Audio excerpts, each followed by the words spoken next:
విశాలాంధ్ర రమణయ్యగా ప్రజల్లో విస్తృతంగా గుర్తింపు పొందిన కనుపర్తి వెంకటరమణయ్య గారి జీవితం అనేది విలక్షణమైన సామాజిక చైతన్యం, జర్నలిజం, వాయపక్ష ఉద్యమాలకు అంకితమై ఉన్న ఆదర్శప్రాయ గాథ. సనాతన బ్రాహ్మణ కుటుంబంలో జన్మించిన ఆయన విద్యార్థి దశలోనే వామపక్ష భావజాలానికి ఆకర్షితుడై విఆర్ కళాశాలలో స్టూడెంట్ ఫెడరేషన్ రాష్ట్ర కార్యదర్శిగా ఎన్నో విద్యార్థి ఉద్యమాలకు నాయకత్వం వహించారు. అదే ఊపుతో జర్నలిజం రంగంలో అడుగుపెట్టిన రమణయ్య గారు 42 సంవత్సరాలు విశాలాంధ్ర దినపత్రికలో విలేకరిగా పనిచేస్తూ ప్రజల సమస్యల పట్ల నిజాయితీతో స్పందిస్తూ ఒక విలక్షణమైన గుర్తింపు తెచ్చుకున్నారు. జర్నలిస్ట్ యూనియన్ను నెల్లూరులో స్థాపించి రాష్ట్ర జాతీయ స్థాయిలో జర్నలిస్టుల హక్కుల కోసం నిరంతరం పోరాడిన ఆయన భారత కమ్యూనిస్టు పార్టీలో 60 సంవత్సరాల పాటు సభ్యుడిగా ఉద్యమ స్ఫూర్తితో జీవితాంతం పనిచేశారు.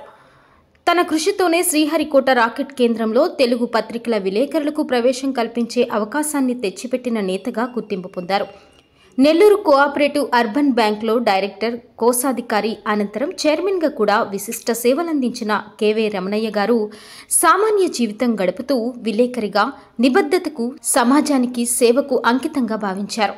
ఆయన జర్నలిస్టుగా మాత్రమే కాకుండా ఆనం వెంకటరెడ్డి, నేదురుమల్లి జనార్దన్ రెడ్డి, నల్లపురెడ్డి శ్రీనివాసులరెడ్డి వంటి రాజకీయ ప్రముఖులకు సలహాదారుడిగా కూడా సేవలందించారు. కుటుంబ పరంగా తన సోదరులను, సోదరీమణులను ఆదరించడంలో, తన పిల్లలను వామపక్ష మార్గంలో తీర్చిదిద్దడంలో ఆయన కృషి అపూర్వం.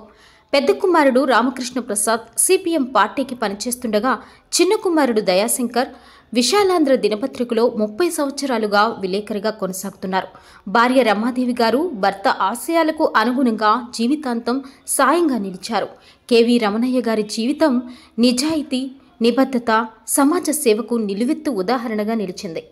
మీకు ఈ వీడియోస్ నచ్చినట్లయితే లైక్ చేయండి, షేర్ చేయండి. మరిన్ని వీడియోస్ కోసం సబ్స్క్రైబ్ చేసి బెల్ ఐకాన్ క్లిక్ చేయండి.